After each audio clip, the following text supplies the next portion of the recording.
예전에 어떤 성도님의 이야기를 들은 적이 있습니다. 이분은 자기의 첫째 아이가 임신을 했을 때 정말 행복했다고 하더라고요. 한 귀중한 생명이 생겨나고 자라는 것을 보면서 경이로운 마음까지 들었다고 합니다. 그리고 무엇보다 자신을 쏙 빼닮은 인격체가 창조되고 뱃속에서, 자기 아내의 뱃속에서 자라고 있다는 것이 정말 신기했다고 하더라고요. 왜냐하면 이 땅에서도 이제 가족일 테지만 저 영원한 나라 천국에 가면 영원히 볼 수 있는 가족이 또 하나 생긴 거잖아요. 그렇죠? 이번 주 화요일에 우리 양선우 목사님 첫째 아들 엘리엇, 아이니가 태어났습니다. 드디어. 네, 제가 정말 신기하더라고요. 저도 제 아이가 아니지만 갓난 아이를 그날 태어난 날 이렇게 가서 봤는데 막 꼬물꼬물거리고 있는 그 모습이 정말 신기하고 좋았습니다. 그래서 이 땅에 존재하지 않던 아이가 새롭게 창조되고, 생각해보니까 앞으로 우리 아이니를 영원히 보게 되겠더라고요. 참 신기했습니다. 그래서 그 성도님도 자신의 아이가 생겼을 때 이런 마음이 드셨다고 합니다. 그래서 이 성도님께서 한 가지 결심을 했다고 하더라고요. 이 아이가 생긴 그 날부터 태어나는 날까지 공책에 매일매일 이 아버지의 마음, 이 마음과 또 있었던 일들을 매일매일 그렇게 썼다고 하더라고요. 나중에 이 아이가 자랐을 때 선물로 이 일기장을 줘야 되겠다. 여러분, 임신일기라고 들어보셨습니까? 임신일기? 네, 저도 처음 들어봤습니다. 임신일기를 이 남자 성도님께서 쓰기 시작하신 거예요. 보통은 산모들이 이런 일기를 쓰는데 아빠가 썼다는 말은 제가 처음 들었어요. 네, 좀 감성적인 그런 성도님이셨던 것 같아요. 산모가 심하게 입덧을 한 날, 그렇지만 아이를 지켜내기 위해서 이겨내고 음식을 먹었던 하루, 산모가 평소 먹지 않던 음식이 갑자기 먹고 싶다고 하여서 늦은 밤 그것을 구하러 나갔던 그 하루, 아이가 뱃속에서 꿈틀거리며 발길질했던 나날들, 새벽에 산모의 배가 너무 아파서 깼지만 자신을 돌보기보다 혹여나 뱃속의 아이가 문제가 있지 않을까 걱정하며 지샜던 그 새벽 하루하루, 모든 것들을 빠짐없이 기록했다고 하더라고요. 아이가 생기고 태어나기까지 수개월 동안 평소 본인을 위해서 쓰진 않던 그 일기장을 그 아이를 위해서 썼던 이유는 단 한 가지였다고 합니다. 자기가 얼마나 이 아이를 소중히 여기는지, 뱃속에서 그 나날들과 태어나는 순간까지 얼마나 이 부모님이 기대하고 기다렸는지, 무엇보다 자기가 이 아이를 얼마나 사랑하고 아끼는지를 보여주고 싶었다고 하더라고요. 오늘 본문 시편 139편은 다윗이 쓴 시편입니다. 특별히 아버지의 마음을 깨달아 쓴 시편입니다. 아시는 것처럼 다윗은 하나님을 정말 사랑했던 사람이었죠. 늘 하나님 곁에서 예배하기를 좋아했고, 천한 목동이었던 그 시절부터 왕이 된 시절까지 비록 몇 번 넘어지긴 했지만 자신의 평생에 하나님을 사랑하는 마음을 멈추지 않았던 사람이 바로 다윗이었습니다. 특별히 오늘 본문에서 다윗은 하나님 앞에서 한 책을 발견했다고 고백을 합니다. 어떤 책일까요? 하나님의 공책. 여러분, 하나님께서도 일기공책이 있다는 사실 아십니까? 하나님도 자신의 자녀들을 위한 일기를 쓰고 계십니다. 그 자녀들이 누굽니까? 저와 여러분들이죠. 오늘 본문 16절부터 함께 살펴보겠습니다. 오늘 본문 16절 전반절입니다. 함께 읽겠습니다. 시작. 내 형질이 이루어지기 전에 주의 눈이 보셨으며. 아멘. 네, 여기서 형질이라는 것은 인간의 배아 상태를 의미합니다. 영어로는 엠브리오라고 하더라고요. 보통 배아 상태는 임신 1주에서 8주까지의 상태라고 합니다. 아직 완벽한 사람의 형체를 갖기도 전에 그 상태를 바로 가리키는 것이죠. 그래서 16절은 다윗이 자신이 그 배아 상태가 되기도 전, 자기가 만들어진 지 딱 하루도 되기 전에 이미 하나님께서 자기를 보셨다고 이야기하고 있습니다. 엄마 뱃속에서 만들어지기 그 전에 하나님이 자기를 보셨다. 무슨 뜻입니까? 만들어지기 전부터 이미 계획하고 알고 계셨다라는 뜻이죠. 여러분, 뱃속의 아이가 먼저 만들어지는 게 아니라 하나님의 계획이 우선입니다. 이 순서가 바뀌면 안 됩니다. 그게 성경의 고백이에요. 아기의 형체가 만들어지고 나서 하나님의 플랜이 시작된 게 아니라 하나님이 먼저 보셨고 아셨기 때문에 그 아이가 만들어지기 시작한 것이죠. 이것은 다시 말하면 모든 생명은 그 배아 시기부터, 아니 그 아기 씨눈이 만들어지기 전부터 하나님의 주권 아래에 있었다는 뜻입니다. 저와 여러분 한 분 한 분, 우리 다음 세대 유스 아이들부터 어린아이에 이르기까지 어쩌다 만들어지고 성장해서 여기까지 온 사람들이 아니라 우리 모두가 어머니의 뱃속에서 태어나기, 생겨나기 딱 하루가 되기도 전에 하나님께서 미리 이미 아셨고 우리를 원하셨기 때문에 창조가 되었다라는 것이죠. 요즘 참 안타까운 것은 세상이 낙태에 대해서 되게 관대해지고 있더라고요. 그들의 주장은 이겁니다. 이 엠브리오, 배아 상태에 있는 아기는 아직 사람이 아니라는 거예요.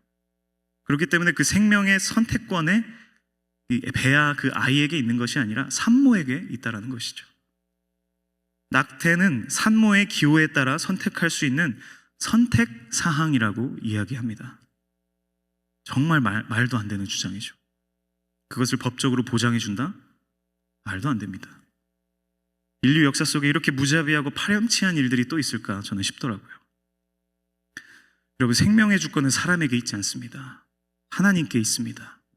그렇기 때문에 기호에 따른 낙태를 옹호하는 것은 하나님의 권위에 정면으로 어떻게 하는 거죠?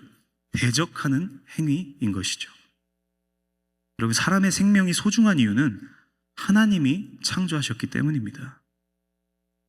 특별히 다윗은 오늘 본문에서 구체적으로 하나님이 우리를 어떻게 지으셨는지 설명하고 있습니다. 오늘 본문 13절 함께 읽도록 하겠습니다. 시작. 주께서 내 내장을 지으시며 나의 모태에서 나를 만드셨나이다. 아멘. 여기 등장하는 내장이라는 단어는 히브리어 이제 문화권에 사람의 감정이 자리 잡는 곳을 뜻했대요. 마음 혹은 영이라는 뜻이죠. 그러니까 우리의 영과 마음을 지으신 분이 하나님이시라는 겁니다. 우리의 육체의 소장, 대장 이것뿐만이 아니라 우리의 마음과 영혼까지도 하나님께서 지으셨다는 것입니다.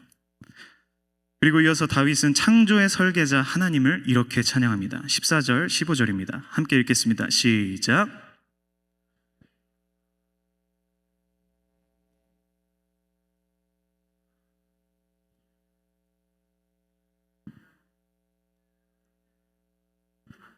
땅의 깊은 곳에서 기이하게 지음을 받은 때에 나의 형체가 주의 앞에 숨겨지지 못하였나이다. 아멘. 나를 지으심이 심히 기묘하다. 영어로는 너무 유명한 표현이죠. Fearfully, wonderfully made. 주께서 행하신 일, 나를 지으시고 생명을 창조하신 이 일이 정말 경이롭다고 이 다윗은 고백하고 선포하고 찬양하고 있는 것입니다.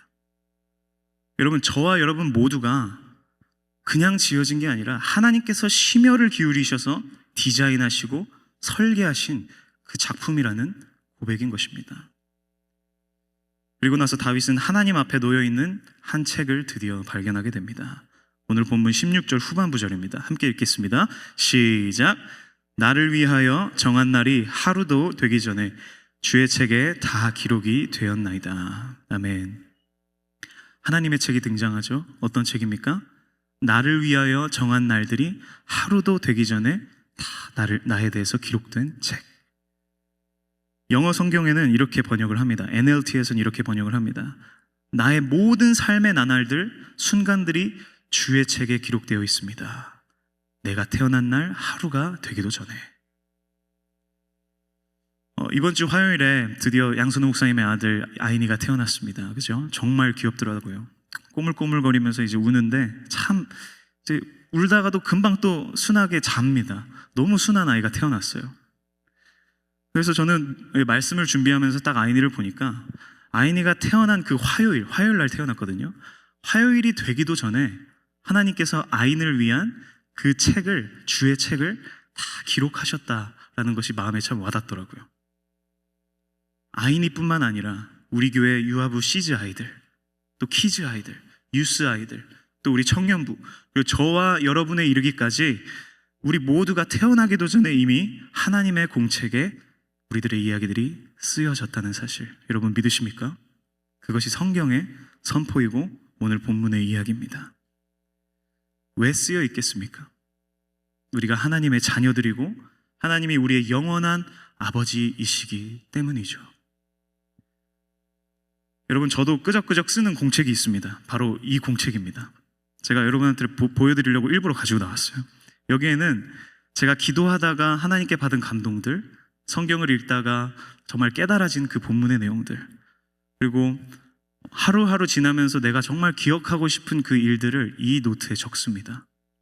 왜냐하면 기억하고 싶기 때문이죠. 저는 한 가지 믿는 게, 천국에 가면 아름다운 성전도 있을 것이고 천사들의 노래, 예배, 그 화려함, 그런 것들도 분명히 있을 거지만 저는 하나님의 서재가 있다고 분명히 믿습니다. 왜냐하면 하나님은 기록하기를 좋아하시는 분이시기 때문이죠. 그래서 저는 천국에 가면은 이 하나님의 서재를 한번 구경시켜달라고 하나님한테 뗐을 겁니다. 우리가 가지고 있는 이 성경이 누구의 책이죠? 하나님의 책입니다. 이 책에는 하나님이 우리에게 해주고 싶으신 말씀이 가득합니다. 저와 여러분들을 어떻게 사랑하셨는지, 또 얼만큼 사랑하시는지 자세하게 기록하고 있는 책입니다. 그분일까요? 하나님의 자녀들, 증인들, 순종의 사람들, 목숨을 걸고 하나님의 말씀을 지키고 전했던 자들의 눈물의 이야기들이 빼곡히 수록되어 있는 책이 바로 성경책입니다. 이 하나님의 서재에 가면 저는 여러 가지 자료들이 있을 것 같아요. 수많은 하나님의 눈물의 일기들, 구원을 받았지만 타락해서 교회를 떠났다가 탕자가 되어 다시 돌아온 그 일기들, 수많은 하나님의 눈물이 담긴 일기, 주님의 자녀들이 비틀거릴지라도 믿음의 길을 가기 위해서 애썼던 그 분투의 흔적들을 보신 하나님의 일기. 이뿐일까요? 자녀들이 믿음으로 순종했을 때 하나님이 마음으로 찍어 놓으신 그 사진첩들, 성도들이 고난 속에서도 변치 않는 하나님의 선하심을 노래했던 그 찬양의 앨범들, 고난 중에서도 하나님을 믿으면서 버텨냈던 믿음의 기억들. 여러분, 하나님은 모든 것을 하나님의 서재에 기록하고 계십니다. 우리의 믿음의 분투가, 이 믿음의 버텨냄이 의미 없는 것 같이 보일지라도 우리가 저 하늘나라 천국에 갈 때는 하나님이 정말 그 눈물을 닦아주시면서 수고했다, 잘 싸웠다, 이렇게 하시면서 하나님께서 적어놓으신 일기장을 아마 보여주실 거라고 저는 생각이 합니다. 제가 한국에 있을 때 저는 대학을 다니면서 일을 했습니다. 저희 아버지 어머니는 대전 옆에 있는 계룡이라는 조그만한 군사도시에서 살고 계셨습니다. 그리고 저는 서울에서 생활을 하고 있었고요. 제가 한 번은 서울에서 생활을 하다가 잠깐 집에 내려갔던 적이 있습니다. 아마 당시에 제 기억으로는 군대를 제대하고 얼마 안 되어서 복학하기 전에 이제 공사장에서 일하고 있었던 때였던 것 같아요.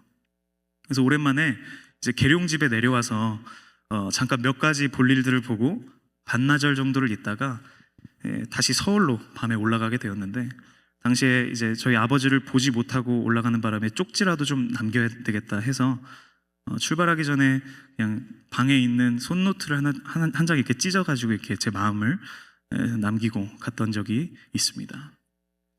그러다가 한 3년 뒤쯤인가요? 제가 대학을 졸업하고 나서 이제 서울 집을 정리하고 집으로 내려왔는데, 집 식탁에 앉아서 딱 밥을 먹으려고 숟가락을 딱 들었는데, 제가 그때 3년 전에 썼던 그 쪽편지가 식탁 유리 밑에 이렇게 꽂아져 있는 거예요. 그러니까 그것을 보관하고 계시더라고요. 정말 성의 없게 급하게 준비한 그 쪽편지에 제 마음을 담았더니 아버지께서 그것을 허름하지만 성의 없었지만 보관하고 계시더라고요. 저희 아버지가 조금 무뚝뚝하신 성격인데 그것을 딱 보니까 이제 남자들은 이렇게 눈치로 이렇게 통하는 게 있거든요. 조금 아버지에게 좀 눈치를 드렸습니다. 사랑의 눈치를. 네. 네. 하나님의 마음도 마찬가지인 것 같습니다. 네. 우리가 하나님을 위해 하는 일들을 주님의 일기장에 하나님께서 기록해 놓고 간직하고 계실 거라 저는 확신합니다. 그래서 누가 알아주지 않아도 괜찮아요. 우리가 교회에서 열심히 봉사하고 섬기고 정말 말 못할 그 고난 중에서도 희생해 가면서 주의 교회를 세우는데 우리가 열심을 다하지 않습니까? 그러나 누가 알아주지 않아도 괜찮아요. 주님이 보고 계시니까요. 고난 가운데서 하나님을 믿어드리고 버텨내고 나를 희생하고 주님의 뜻에 순종하는 모든 일들을 우리 하나님께서는 반드시 기억하고 계십니다. 오늘 설교 제목은 하나님의 공책입니다. 제 기억에 가장 많이 공책을 썼던 시절은 학창 시절이었습니다. 시험에 나오는 중요한 내용일수록 어떻게 우리가 하죠? 밑줄 치고 반복해서 정리하고 막 공책에 막 필기를 합니다. 그렇죠? 여러분 깜지노트라고 들어보셨나요? 깜지노트. 네. 중요한 내용일수록 반복적으로 쓰면서 외우기 위해서 그 공책에다가 까맣게 채워나가면서 쓰면서 외우는 것이 깜지노트죠. 심지어 노래로까지 만들면서 이제 외웠던, 공부했던 그런 기억이 납니다. 여러분, 하나님의 책인 성경도 마찬가지입니다.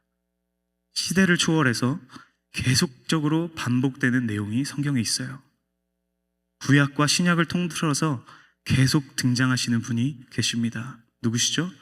바로 메시아, 구원자, 하나님의 아들, 바로 예수님의 이야기입니다. 지금 저희가 2기 멤버십을 진행 중인데 저는 개인적으로 멤버십을 할 때마다 사실 제가 은혜를 받아요. 성도님들은 어떠신지 모르겠어요. 이게 항상 피곤한 표정이셔가지고 저는 잘 모르겠지만 제가 인도를 하면서 제가 은혜를 받습니다. 왜냐하면 이 성경의 내용들을 훑어보고 이 신학적으로 성경적으로 예수님에 대해서 살펴볼 때면은 이 성경 속에 드러난 하나님의 마음, 우리를 구원하시기 위해 어떤 일들을 하셨는지를 훑어볼 때마다 참 제 마음이 겸허해지더라고요. 그 앞에 왜 성경에는 예수님에 대한 예언과 예표들이 그렇게 많이 등장을 할까요? 성경 전체를 통틀어 하나님께 가장 중요했던 것은 딱 한 가지였기 때문입니다. 바로 구원입니다. 구원. 인류의 구원. 저와 여러분이 구원을 받기 위해서는 죄 없으신 예수님이 대신 저와 여러분의 죄의 대가를 지불하셔야만 했기 때문에 하나님은 성경 전체에 그 이야기들을 반복해서 기록하신 것입니다. 수천 년을 가로질러서 시대를 뛰어넘는 예언들, 400구절이 넘는 기록들, 창세기부터 시작해서 출애굽기, 레위기, 민수기, 이사야, 예레미야, 시편, 다니엘, 호세아, 아모스, 요나, 미가, 스가랴, 말라기 등등 하나님은 계속 말씀하셨습니다. 내 아들 예수를 이 땅에 보낼 거야. 예수가 내 자녀들의 죄를 대신해서 죽어야만 내 자녀들이 구원을 받을 수 있어. 내가 내 아들 예수를 줄게. 마태복음 1장 말씀입니다. 함께 읽겠습니다. 시작. 아들을 낳으리니 이름을 예수라 하라. 이는 그가 자기 백성을 그들의 죄에서 구원할 자이심이라 하니라. 이 모든 일이 된 것은 주께서 선지자로 하신 말씀을 이루려 하심이니 이르시되 보라 처녀가 잉태하여 아들을 낳을 것이요 그의 이름은 임마누엘이라 하리라 하셨으니 이를 번역한즉 하나님이 우리와 함께 계시다 함이라. 아멘. 사실 오늘 본문에서 한 가지 더 눈여겨야 할 부분이 있습니다. 오늘 본문 13절에 한 단어가 등장을 하는데 우리 13절 함께 한번 읽어볼까요? 시작.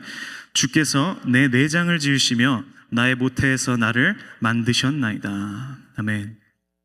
여기에서 내 내장을 지으시며 에 쓰인 히브리어 단어는 생각보다 의외의 의미를 가지고 있습니다. 히브리어로 카나라는 동사인데 이 단어는 purchase, 값을 지불하고 소유한다는 의미가 같이 있어요. 무엇이죠? 매매한다는 뜻입니다. 그래서 13절을 다시 해석해보면 하나님께서 나의 내장, 뭐죠? 내 영혼을 지으셨다는 말의 의미, 결국 하나님께서 저와 여러분의 영혼을 그 값을 지불하고 자기의 소유로 삼으셨다라는 뜻이 되는 거예요. 여러분, 다윗이 왜 굳이 이 단어를 썼을까요? 왜 값을 지불하다, purchase를 의미하는 단어를 이곳에 썼을까요? 다윗은 죄의 문제에 대해서 너무나도 잘 알았던 사람이기 때문입니다. 그리고 죄인은 스스로 하나님 앞에 나아갈 수 없다는 것도 알았을 거예요. 왜냐하면 본인이 경험을 했잖아요. 죄인인 우리가 하나님의 자녀가 되기 위해서는 죄의 값이 지불되어야 한다는 것입니다. 그래서 이 구절을 성경적으로 깊이 들어가다 보면 결국 예수님이 등장할 수밖에 없는 거예요. 우리의 죄의 값을 최종적으로 지불하신 분이 어린 양이신 예수님이기 때문입니다. 예수님이 자신의 피값으로 우리의 영혼을 사셨습니다. 그것을 요한계시록 5장 9절에서 분명히 선포합니다. 함께 읽겠습니다. 시작. 그들이 새 노래를 불러 이르되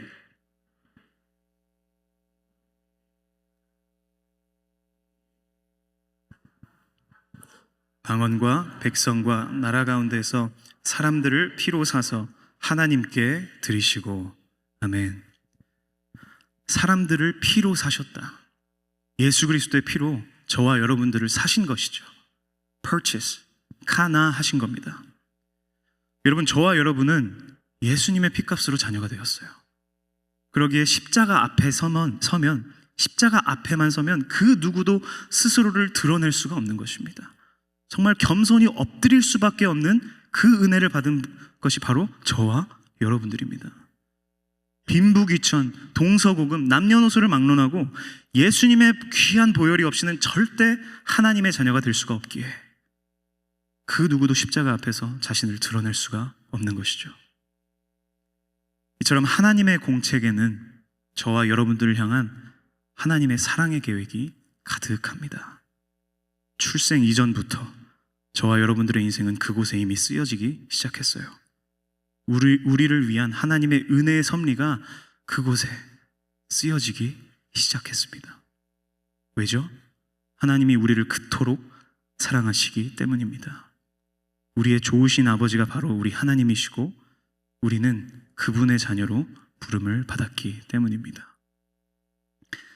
이 말씀만 하고 마치도록 하겠습니다. 오래전에 어떤 한 아주머니가 작은 동네에 살았다고 합니다. 이분은 정말 낮은 곳에서 이 교회 안팎에 있는 고아와 과부들을 성심성의껏 돌보셨던 분이었다고 하더라고요. 이름도 없이 빚도 없이 평생 결혼도 하지 않고 이 사랑하는 예수님을 신부로 삼고 생명의 좁은 길을 걸어가셨던 분이셨습니다. 철저히 자신의 이름을 숨기고 예수님만 나타냈던 사람이었습니다. 마치 저 광산 깊은 곳에 파묻혀서 누구에게도 발견되지 못한 보석처럼 말이죠. 과거에 죄로 물들었던 인생을 청산하고 자기를 사랑하신 십자가의 은혜 앞에 누구보다도 거룩한 삶을 살게 된 한 여인, 누구신지 아십니까? 우리가 모두가 아는 분이에요. 근데 이름은 몰라요. 바로 요한복음 8장에 간음하다가 현장에서 잡힌 여인입니다. 가장 수치스럽게, 가장 처절하게 죽음 직전까지 갔던 이 여인. 유대인들은 이 여인을 돌로 쳐 죽이기 위해서 예수님 앞으로 끌고 왔습니다. 누가 봐도 간음했던 것이 명백했고 율법대로 현장에서 돌로 쳐 죽일 수 있는 그런 상황이었습니다. 그래서 그들은 이 여인을 예수님 앞에 내던지면서 이렇게 시험했습니다. 모세는 이런 사람을 돌로 쳐 죽이라 명했는데 당신은 어떻게 하시겠습니까? 그러자 예수님이 어떻게 하셨죠? 그저 대답 없이 자신의 손가락으로 흙바닥에 글을 쓰기 시작하셨습니다. 요한복음 8장입니다. 그들이 이렇게 말함은 고발할 조건을 얻고자 하여 예수를 시험하 미러라. 예수께서 몸을 굽히사 손가락으로 땅에 쓰시니 그들이 묻기를 맞이 아니하는지라. 이에 일어나 이르시되 너희 중에 죄 없는 자가 먼저 돌로 치라 하시고 다시 몸을 굽혀 손가락으로 땅에 쓰시니 그들이 이 말씀을 듣고 양심의 가책을 느껴 어른으로 시작하여 젊은이까지 하나씩 하나씩 나가고 오직 예수와 그 가운데 섰는 여자만 남았더라. 그들이 다가와서 시험할 때 예수님은 말없이 땅에 글을 쓰셨습니다. 그러자 그들은 멈추지 않고 계속 예수님께 항변하듯이 물었습니다. 그리고 그런 그들에게 예수님은 딱 한마디 말씀하십니다. 너희 중에 죄 없는 자가 돌로 치라. 그리고 나서 예수님이 뭘 하시죠? 다시 몸을 굽혀서 손가락으로 땅에 글씨를 쓰십니다. 근데 이상한 일이 그 이후에 벌어져요. 사람들이 갑자기 여인을 쳐 죽이려고 가지고 왔던 그 돌을 땅바닥에 탁 내려놓더니 어른부터 젊은이 할 것 없이 그 장소를 떠나기 시작하는 거예요. 여러분, 그들이 왜 갑자기 돌을 버리고 떠났을까요? 예수님이 땅에 도대체 무엇을 쓰셨길래 다들 그렇게 도망치듯이 떠나갔을까요? 성경에 나와 있지 않게 우리는 잘 모르지만 저는 그렇게 생각을 합니다. 그들 스스로 외에는 아무도 모르는 죄들을 평생 들키진 않겠지 생각했던 그런 죄들, 예수님은 땅의 공책을 삼아서 그런 죄들을 그들의 눈앞에서 쓰셨을 것 같아요. 아니, 어쩌면 이 잡혀온 여인이 아니라 그들이 발각됐을 때 돌로 쳐 죽임을 당해 마땅한 그 죄들을 예수님께서는 그들의 눈앞에서 땅에 쓰시기 시작한 것 같아요. 양심에 찔리니까 사람들이 하나둘씩 떠나죠. 결국 모두 시야에서 사라지자 예수님께서 그 여인에게 이렇게 이야기하십니다. 예수께서 일어나사 여자 외에 아무도 없는 것을 보시고 이르시되, 여자여, 너를 고발하던 그들이 어디 있느냐? 너를 정죄한 자가 없느냐? 대답하되, 주여, 없나이다. 예수께서 이르시되, 나도 너를 정죄하지 아니하노니 가서 다시는 죄를 범하지 말라 하시니라. 아멘. 동방교회 전승에 따르면 이 여인은 예수님을 만난 이후에 변화되어서 죄의 삶을 떠나고 이름도 없이 빚도 없이 고아와 과부들을, 그리고 가장 소외된 자들을 돌보며 살았다고 합니다. 예수님께서 땅을 공책으로 삼아 자신의 손가락으로 쓰셨던 그 글이 가늠한 여인을 살린 거죠. 손가락으로 여러분 흙바닥에 이렇게 글씨를 써보신 적 있으십니까? 저는 어렸을 때 그렇게 많이 놀았기 때문에 많이 써봤어요. 근데 여러분, 잘못하면 가시 박히고요, 피까지 납니다. 아파요. 그럼에도 예수님은 개의치 않으셨습니다. 그 여인을 살리기 위해서. 우리 예수님은 십자가도 그렇게 지셨습니다. 저와 여러분들을 살리시기 위해서. 오늘 밤 우리가 찬양하고 기도할 때에 아버지 되신 주님께 우리의 인생을 다시금 맡겨드렸으면 좋겠습니다. 내가 어떻게든 해보려고 붙잡고 있던 나의 인생, 좀 힘 좀 풀어주시고 하나님 앞에 내려놓으시면서 나의 인생의 주권은 주님께 있다. 오늘 시편 기자의 고백처럼 내가 태어난 지 하루가 되기도 전에 내 인생 이미 주님의 책에 다 기록되어 있구나, 이렇게 고백하시면서 나를 구원하시기 위해 여기까지 인도하신 우리 주님, 그것을 계획하시고 세밀하게 인도하신 주님, 그 주님 앞에 우리의 인생 다 내려놨으면 좋겠습니다. 여러분들의 모든 영적인 결박들, 우리의 가정, 자녀들, 재정적인 문제까지 모든 기도 제목, 슬픔과 절망마저도 다 그 십자가 발 앞에, 우리 예수님의 발 앞에 내려놓으십시오. 어차피 우리 인생 우리가 주인공이 아닙니다. 하나님이 주인공이십니다. 하나님이 주권자가 되십니다. 괴로울 때는 여러분 십자가를 바라보십시오. 마음이 답답할 때는 하늘의 하나님께 부르짖으십시오. 오늘 우리가 기도할 때 응답의 역사가 있기를 바랍니다. 우리의 부르짖음을 통해서 회개가 터져 나오기를 바랍니다. 십자가의 은혜, 그 보혈의 능력이 모든 삶을 고치시고 새롭게 하시는 그 은혜가 있기를 간절히 바랍니다. 그래서 우리 이 찬양 함께 부르실 때에 그 주님을 바라보면서 영의 눈을 들어 우리 인생의 주인이 되시고 우리의 구원자 되신 우리 아버지, 우리 하나님께 이 찬양 고백하며 나아가도록 하겠습니다.